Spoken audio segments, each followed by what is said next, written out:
They say performance has an expiration date, but what if they're wrong?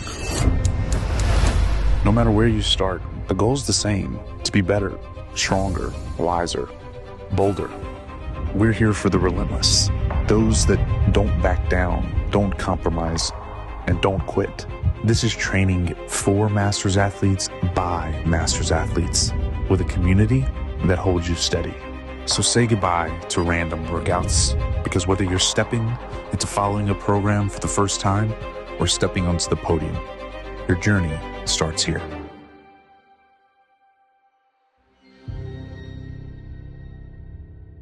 All right, team. Welcome to the Boulder Athlete Podcast. I'm Josh, and today I'm hanging out with Micah Shoemaker. And Micah, I'm really excited to connect. You and I remember when we first met, that was a really cool experience. And I remember instantly walking away going, "That's a good dude. That's a real good dude. I need to figure out how to connect with you again." And so we've had a chance to do that here and there, but this being a more formal connection. Thank you, man, for making time to hang out today. Yeah, man. I remember that time. It was Fittest of the Coast. Yeah, I think it was this. Was that like in January? Still this year? January, February, whenever they have it. Yeah. It was like a bit of a lifetime ago, but it was still within the calendar year. So Micah, I'm going to give you just a quick intro for folks that are not familiar with you. You are the founder and director of the Magic City Games, which we'll definitely talk about the Magic City Games. It's certainly a passion for you. It's a real area of interest in the CrossFit community, especially now that it is a in-person semifinal for Masters. So let's get into that a little bit. But you're also like, you're going to have to tell me what's real, but like the key influencer / orchestrator, from what I could tell, of just getting to a place where we're having in-person semifinals at all. I think you had a interesting role to play there. So if I've oversold that, you can keep me on the rails, but I want to hear a little bit more about that.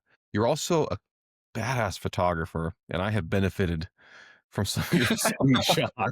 So I love that. And I've seen your work, and it's fantastic. And yeah, as we just mentioned, we met at Fittest of the Coast, which felt like a lifetime ago. Yeah, man. So to your first point about the Masters semifinal look, I mean, at the end of the day, I think it was a confluence of events, if we're being really honest with one another. But I originally emailed Dave Castro, I believe this was January. No, it was earlier than that. It was like October. Yeah, it was October, November of last year. And Jason Grubb was nice enough to allow me to CC him on the email, as basically I didn't want to email him and be like, "Who is this chump?" You know, right? Like that. Like that was the basis. You and Dave were not familiar with each other at this point in time. Not on a first name basis where he would have known who I am. And so I wanted to make sure when I approached him, it was thoughtful, it was actionable ultimately, and it was backed up kind of with some, with a resume of sorts. And I felt like, as Jason and I spoke, actually in a sauna session, and I don't know if have you saunaed with him, by the way? No, not with Jason. I'm not lying. He saunas at 225 for 30 minutes. I die. I mean, like, my insides are roasting. He's a different breed.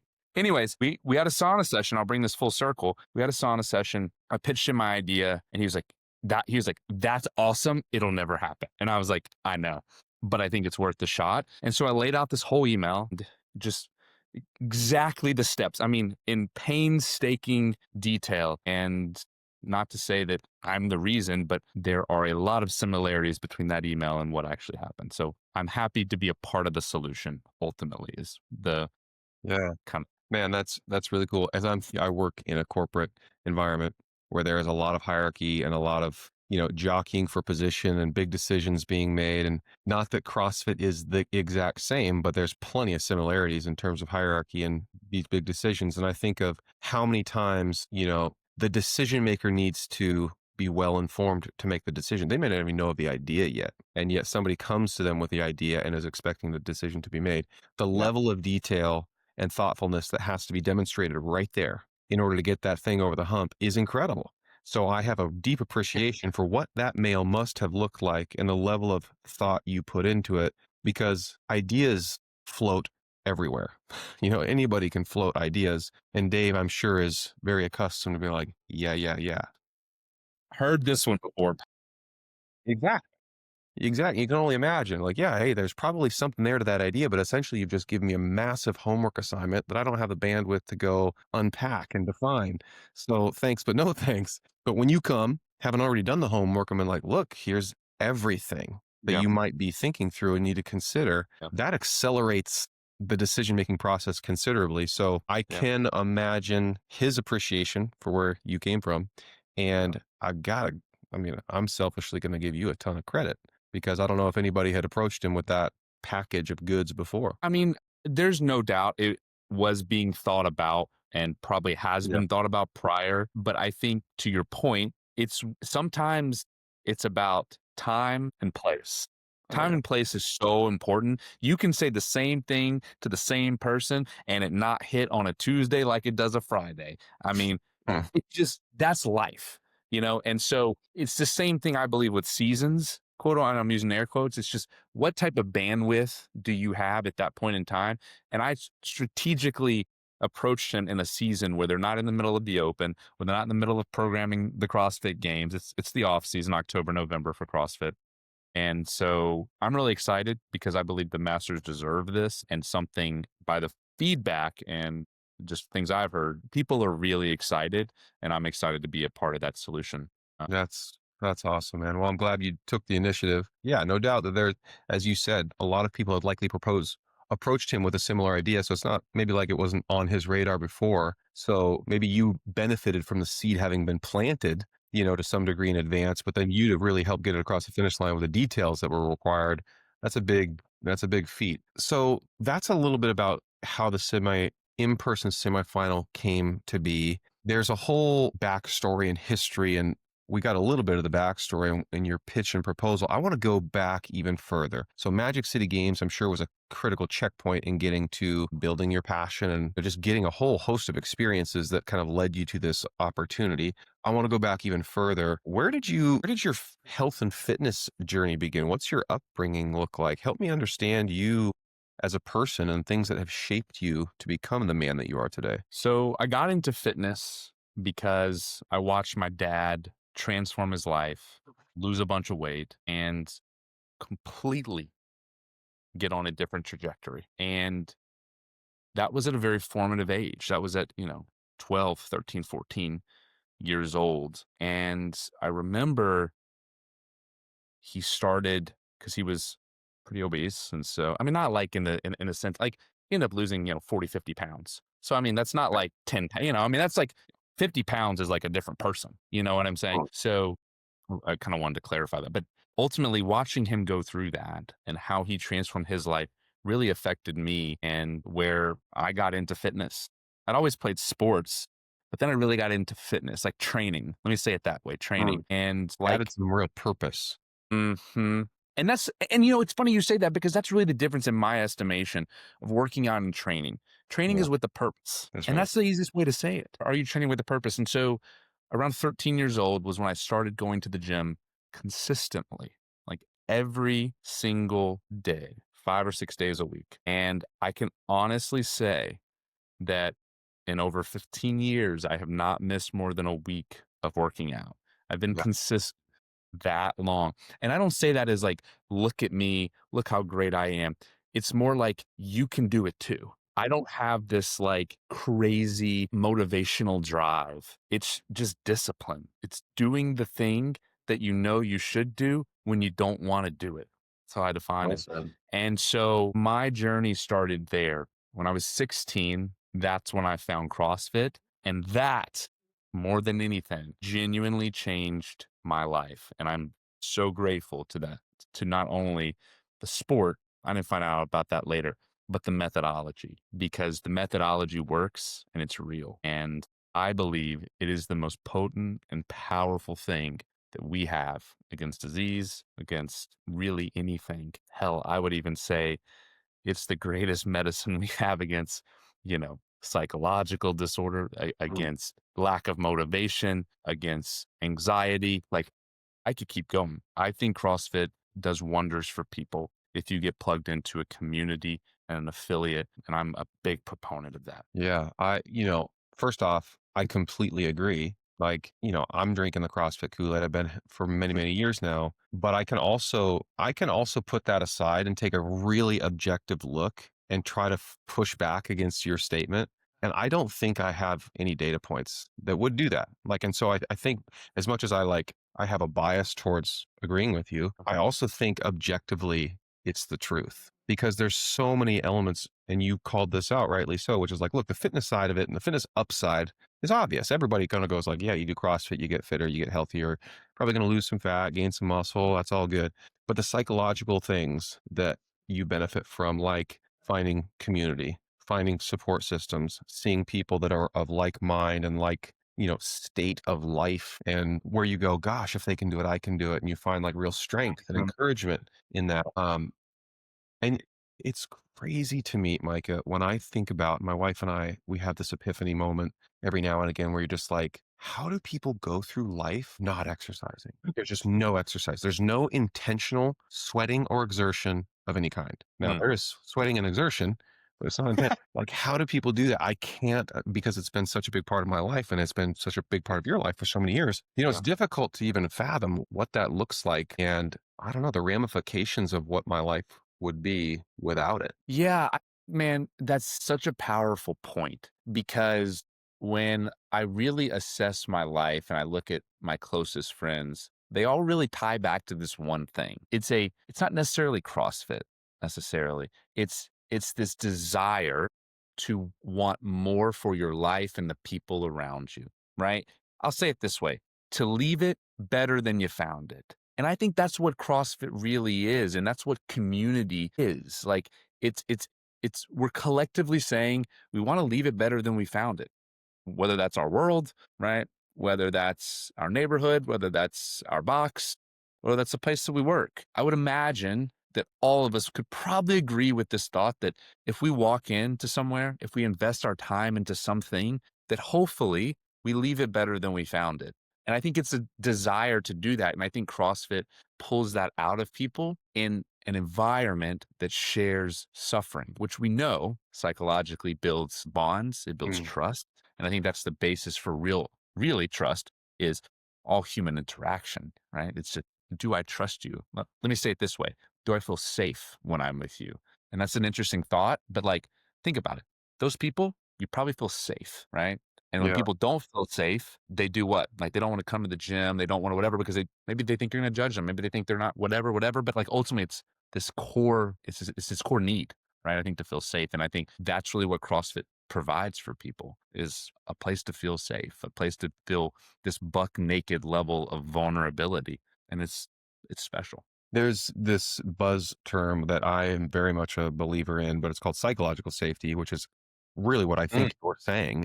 It is that you feel safe. It's a psychological safety where, you can be vulnerable, essentially is what it comes down to. And the reason you can be vulnerable is because you're seeing the vulnerability of those around you. You're not the outlier. Because of other people's courage to be vulnerable, you see yourself in them. You can relate in ways that you couldn't relate otherwise. And you go, oh, if they're willing, I'm willing. If they can be courageous in that way, I think I can find some courage in this way.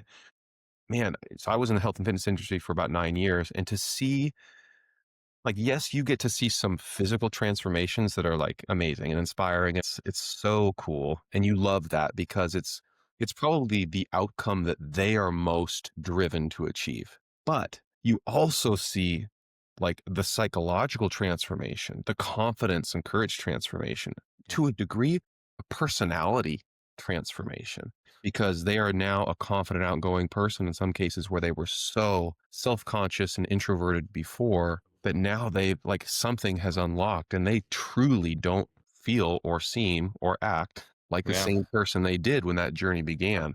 It's I can think of a handful of people that I like come to mind, and to one, to be a part of that journey, but ultimately to just observe that it's pretty inspiring. And CrossFit absolutely is part of that journey for folks. Yeah, I agree with you. I'm actually really curious. What did you said you were in the health and fitness industry for 9 years. What did you do specifically?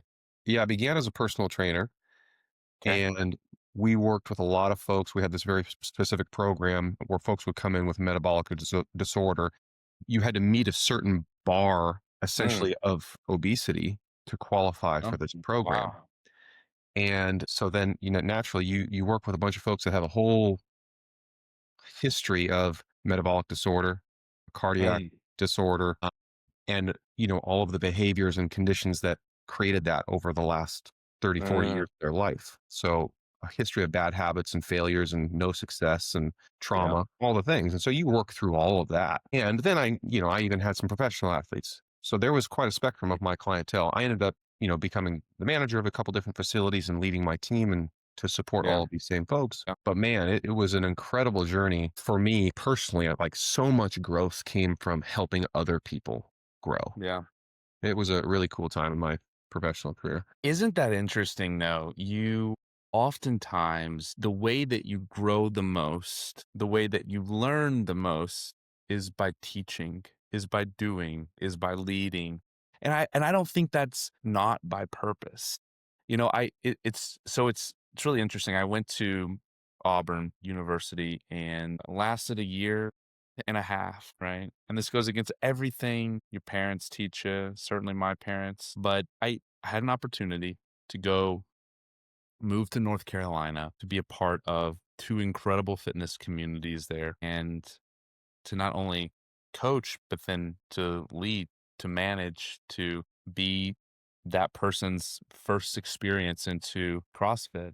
And I took that opportunity. And in the moment, and I don't know if anyone listening can maybe relate to this, not necessarily dropping out of college, but just relate to what I'm about to say, which is in that moment, I was like, I'm either making the greatest decision or I'm about to derail my life, And I was just like, what the hell?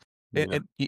Ended up staying there for 5.5 years. And I can honestly say by teaching and by leading was the most transformative years of my life. And I would have not traded it for a 4-year education, for a 10-year education. I don't care. There was there in my book, there was nothing that could possibly, at least for what I want to do with my life, that could possibly replicate, duplicate, take the place of just doing. And I think in our society today, it's so easy to talk about it, so easy to post about it. Actually, we're incentivized to post about it. We're incentivized to talk about it because it looks cool. It is cool, whatever. And what I found was it's so much harder than it looks, but it's also so much rewarding than you could Man. ever. That is so true. You're sparking I got sparks going off on my end here because it's triggering so many things for me. One is this conversation my wife and I have often about the need to be of service to others. Like everybody needs to be in the service industry in some capacity in their life. It's like a must. And you I agree. can pretty quickly identify people that haven't. They've been served a lot. Been served a lot. Okay. Oh yeah. And now that's the expectation is you're going to continue to be served. And we know those people and how fun they are to hang out with. And then you have people that live lives of service on the totally opposite end of the spectrum, not a selfish bone in their body. And they just live to serve. And you're like, my gosh, you have the biggest heart. Like I need you to stop and make time for yourself. You're almost concerned for them. And then there's this, middle ground where you have perspective on what it's like to be in a position of service. Yeah. And you know how difficult that is and how much patience and grace it takes and how much grace you have to give others and how much you have to find the positive intent in what someone is actually saying, giving them the benefit of the doubt when they're asking for your services in maybe not a very kind way. And man, to your point, like the way that those years shaped me, that was one where I'm like, boy, it would put you to the test in a lot of ways when like you're trying to be of service to someone. And in some cases, they are so grateful and they reward you by acknowledging how much of an impact you're making in their life. And you're like, oh my gosh, it's the greatest feeling ever. When someone comes to you and they're like, Micah, I have to tell you how much you've transformed my life. Yeah. And in that industry, like that's a pretty common instance. Like I would have people come up to me pretty much every day. After about 9 years, I'd bump into people every day that would tell me something along those lines. And it's like, man, it just strikes you in the heart. And you're like, this is why I do what I do. It's amazing. It's not that way in the corporate industry. I'll tell you that. You don't get those bump ins and run ins, but being in a position of service really does. I think it's just a critical like life skill that everyone needs to live for an extended period at some stage of their life. I agree. And, to your point, I think when it really connected with me wasn't when I realized the difference I was making, is when I helped others realize the difference they were making. Because if all of that just begins and ends with you, it's just like, that's why I love being on teams. I love being on a team. I hate doing things by myself. It's not that I can't do it by myself. It's not that I'm not smart or I'm not whatever. Like, can't initiate. No, I can do all of those things. It's fine. But being on a team is so much more rewarding. I mean, I think that's the rise of Boulder athlete. You're a part of a team. Yeah. Like, let's be real. You're not training alone. You're training with a team.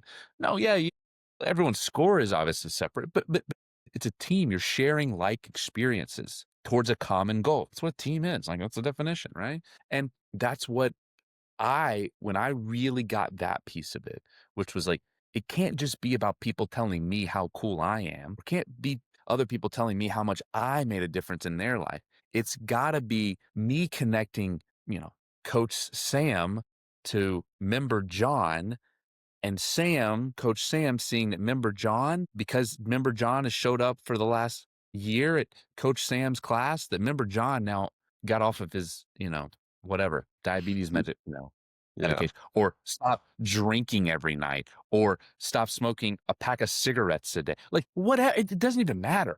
But the point is, this person is fundamentally in a better psychological disposition, of course, but then also just physically more healthy by all objective measures because they had an encounter with you. And I think our coaches and our people that are in these affiliates, like, they are some of the greatest and kindest human beings that you could ever meet. I'm not saying there's not bad apples, but there's bad apples everywhere, right? It's not unique to the fitness industry, but I do believe that it's incredibly special, and I'm very grateful for those 5.5 years. And I would not, people ask me all the time, what would you change? Nothing. Absolutely not a damn thing. Because if I changed it, I would have to admit in some category that there was a better way. And I don't believe that there was, because if there was a better way, I don't believe I would have been here. And I'm very happy with here. Not content, but I'm happy with, and like, I think so many people want to look for that next thing. And it's just like, but sometimes maybe you're here because you're meant to be here. Maybe, just maybe. Man. Well, can I just say, I'm really enjoying this conversation, Micah. I think yes, it's fun. It's fun. I think we have a similar wiring in the way that we observe things and analyze. So thank you. I'm grateful for that. Let me shift this conversation just a little bit, because I think we could stick on this for a while. Sure. Take it where you want to take it. Yeah, I'm going to evolve it just a little bit, because you brought up Boulder. I know you have a history with Boulder. Talk me through where that began. How did you get connected with Boulder? What's your background? What's your background with Boulder? Yeah. So on the end of my time in North Carolina, I found out that you could compete in CrossFit. So I was in I was in my 20s before I realized you could compete in CrossFit. I had no idea. All right. And ultimately, one thing led to another. I started to compete. I was like, this is really cool. This is exciting. Naturally, the coach in me said, well, how can I help other people do the same? Right. So that led me into coaching. And I'm giving you the sped up version, of course. But ultimately, when I came back to Birmingham, I continued coaching. And at that time, I had an opportunity with my business partner at the time, Matt, to purchase a company by the name of Brute Strength. Right. Yeah, I used to do Brute. Okay. And we had some incredible runs. And I'm incredibly grateful for the time, the memories, and the people that I got to engage with during that time.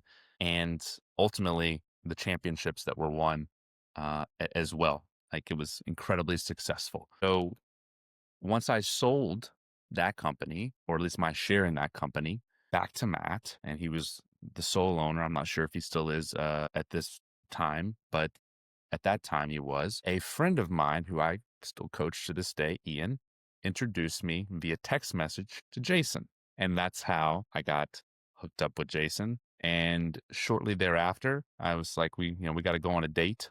So we went on a date to coffee, and I was like, hey man, you're a really successful master. I run a really successful competition. We should jam. We both live in the same area.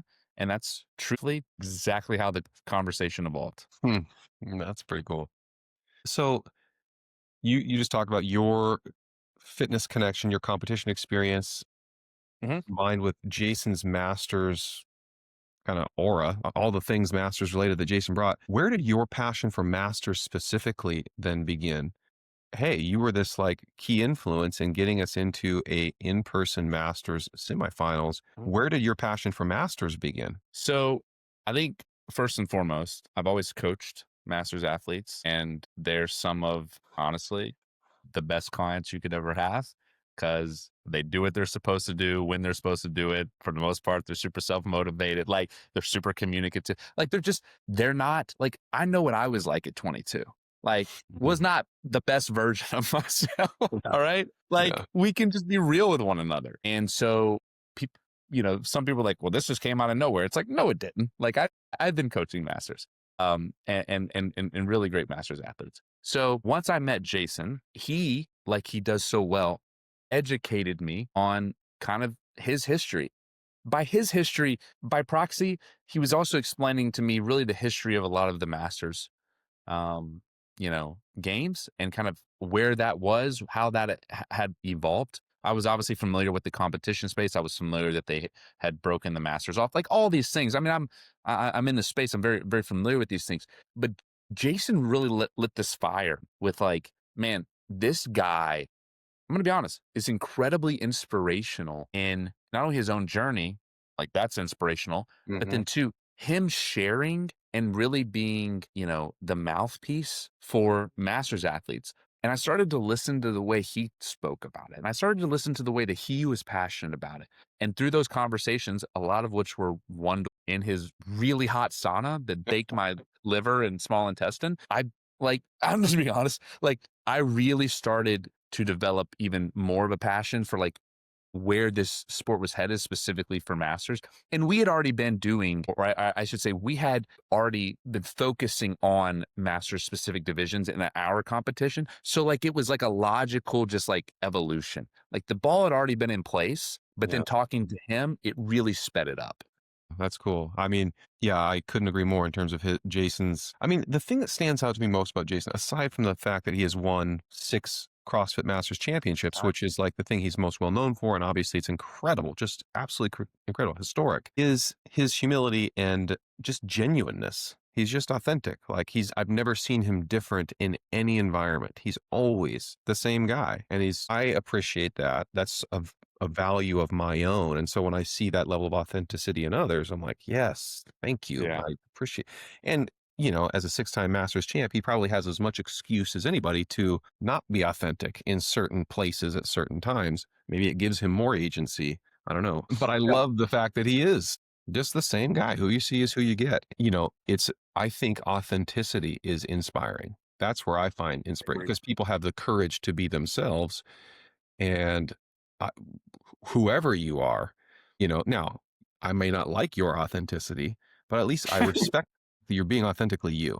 I can find a great deal of respect in that versus someone who you're just like, yeah, I don't know. I don't know if that's where that's coming from. I don't know if that's really who you are, or that's not the same person that I interacted with before. And now that's starting to create some uncertainty for me on who you are trying to be. And yeah, authenticity is a huge value. And I love that Jason is that guy. I agree. And that's really where things started to like kind of level up and really progress, is because, I am a big proponent. This is a full circle moment. I'm a big proponent of making Birmingham better. Like, I want to be involved in that. That's important. Right. And so someone like Jason, who is here in Birmingham, has intentionally and willfully planted his family, his roots, etc. here. Like, that says something to me. And I want to be a part of helping this fitness community, this CrossFit community, be better, be bigger, reach more people, get more people into affiliates. Like, that's important to me.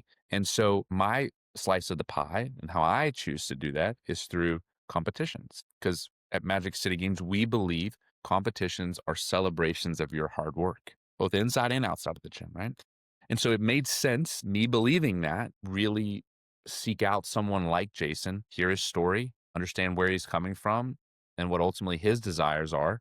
And when he started to explain that to me and what he wants to do for the Masters community, it kind of just made sense. I'm like, well, hey, where I planted my flag over here, that's kind of what I do. And I see that you want this. Well, I can help with that, And so it kind of, again, it just all goes down to like leaving it better than you found it.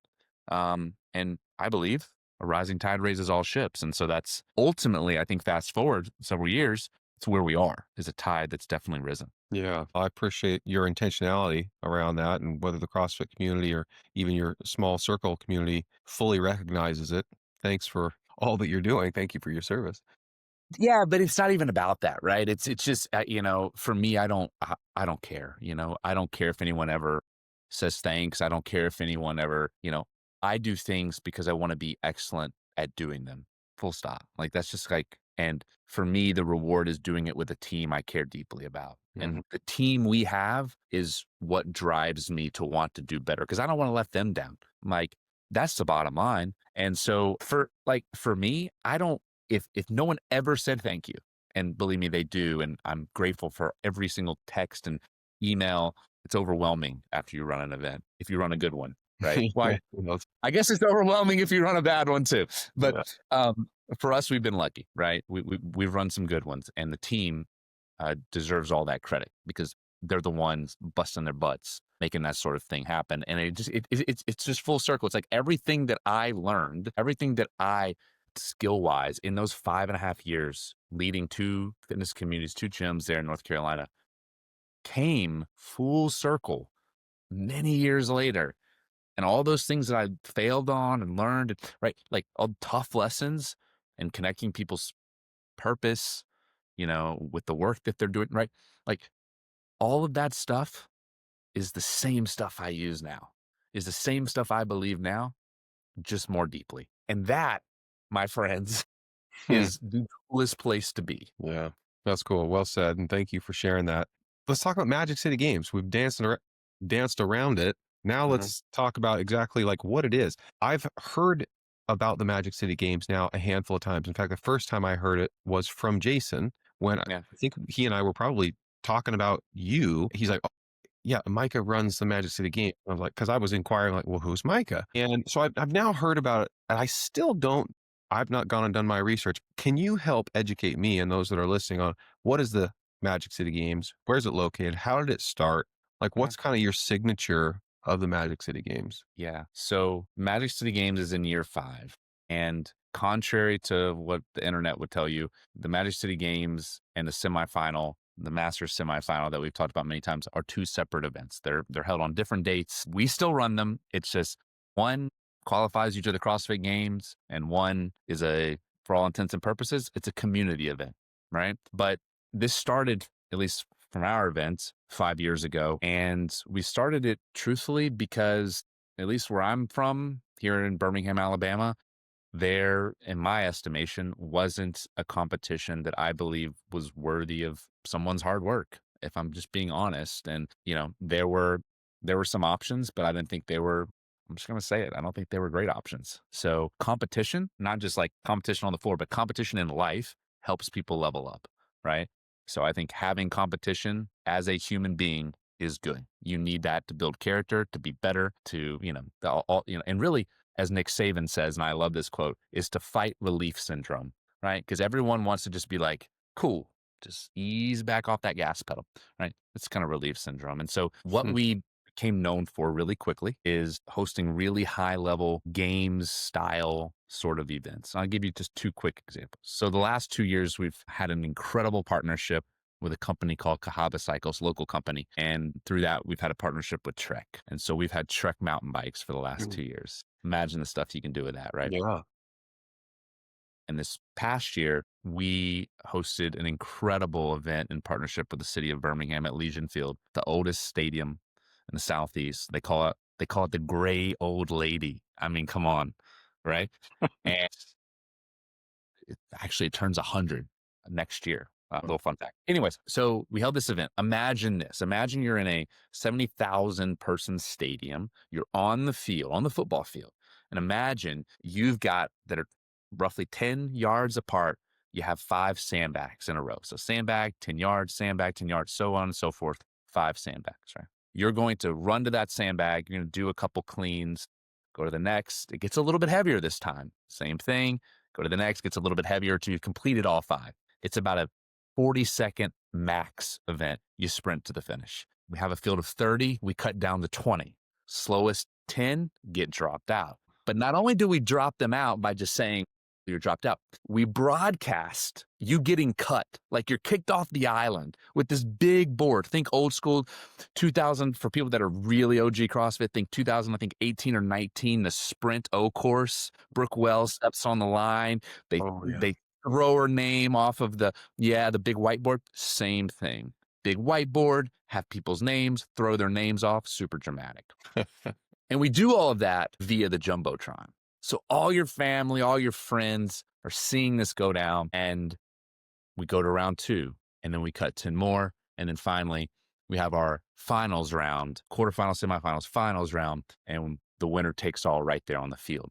And so we started to do these events, really high produced, lots of pomp and circumstance, lots of drama. And I think that really got people's attention. And certainly enough that I think, now obviously we're hosting a semifinal, and we'll bring that same sort of zest, if you will, to not only the Magic City Games in July, our community event, but also the semifinal. And that is a very cool description in isolation of one event. Now I'm extrapolating that across many events and thinking how darn cool this Magic City Games really is.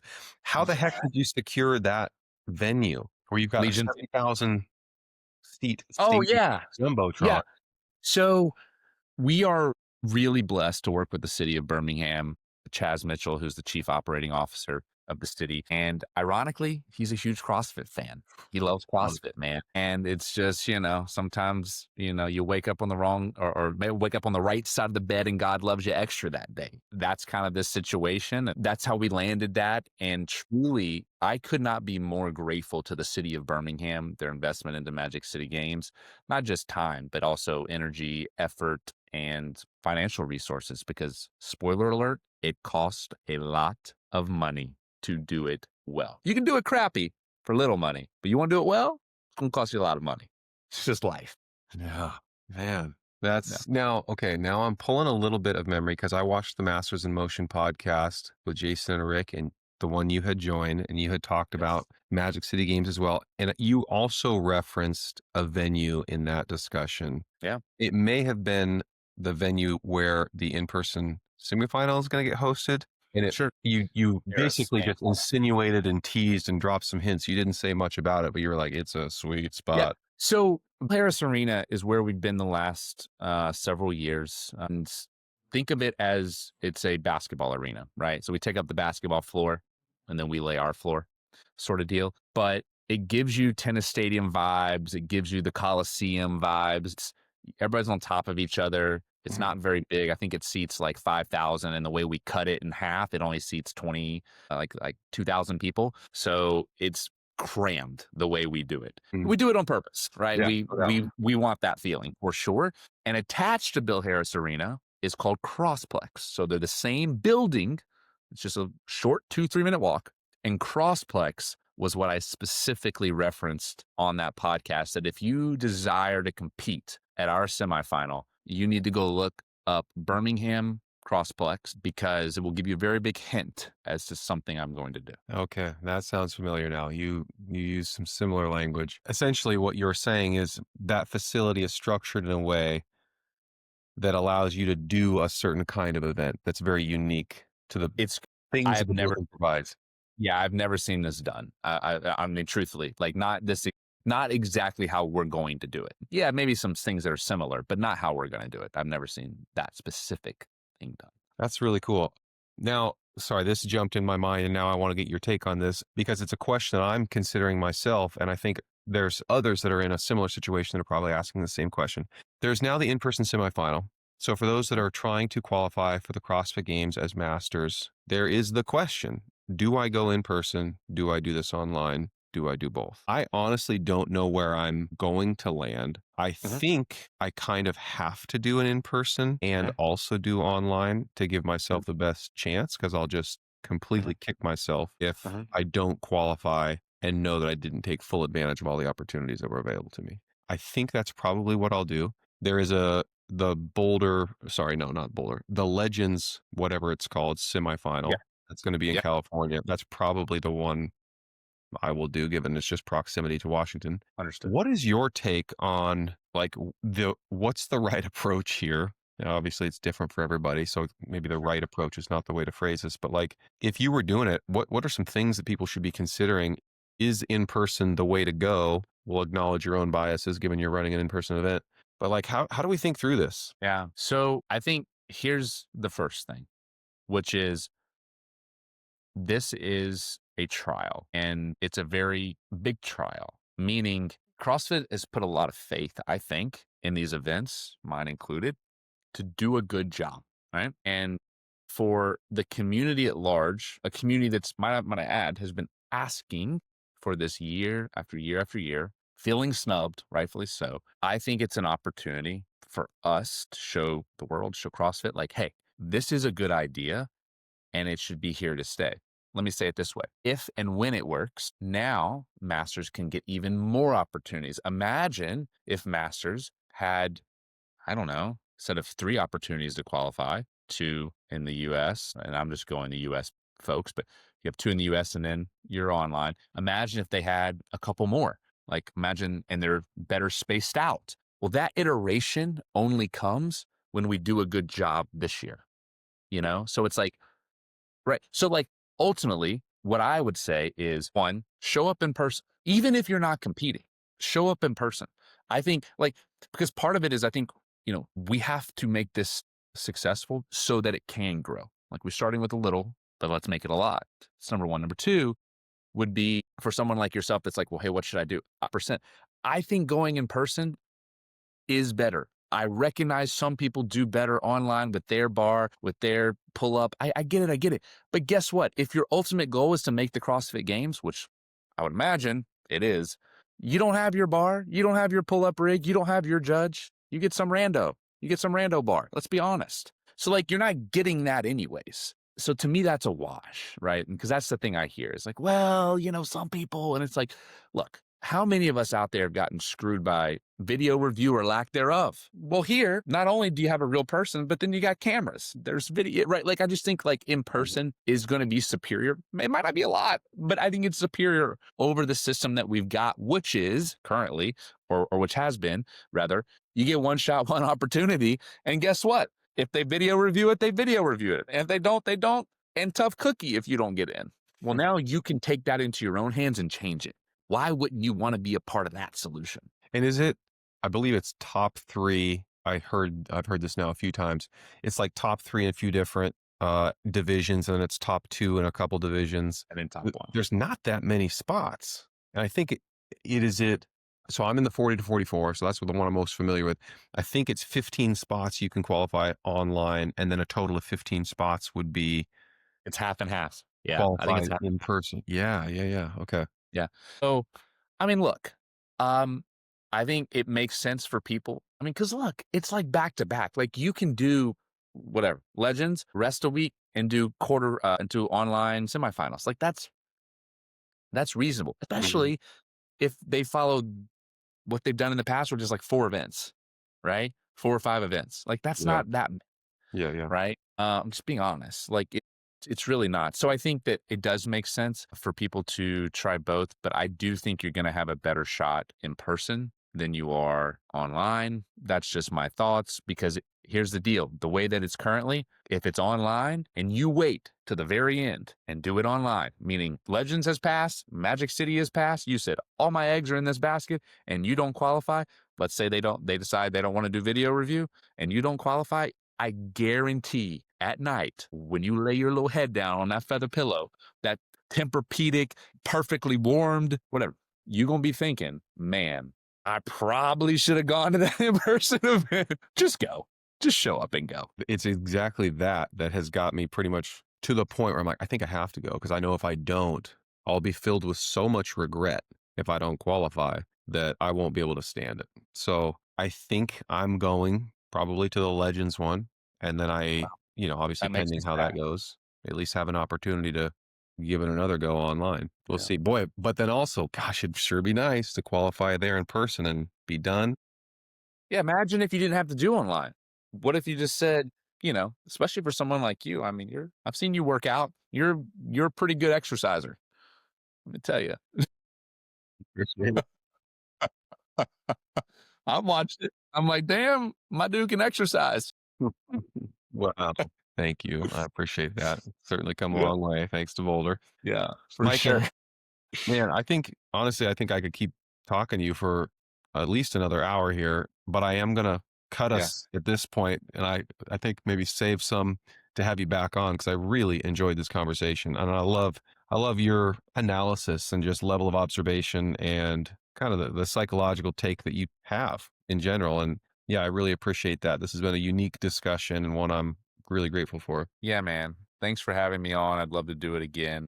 We can get in we can get into all types of topics, not just semifinals. I look, at the end of the day, ultimately we're all where we are because of our choices or lack thereof. And I think if anyone's listening to this podcast and they're not happy with where they are, it starts with a choice that you make every single day. I believe that firmly.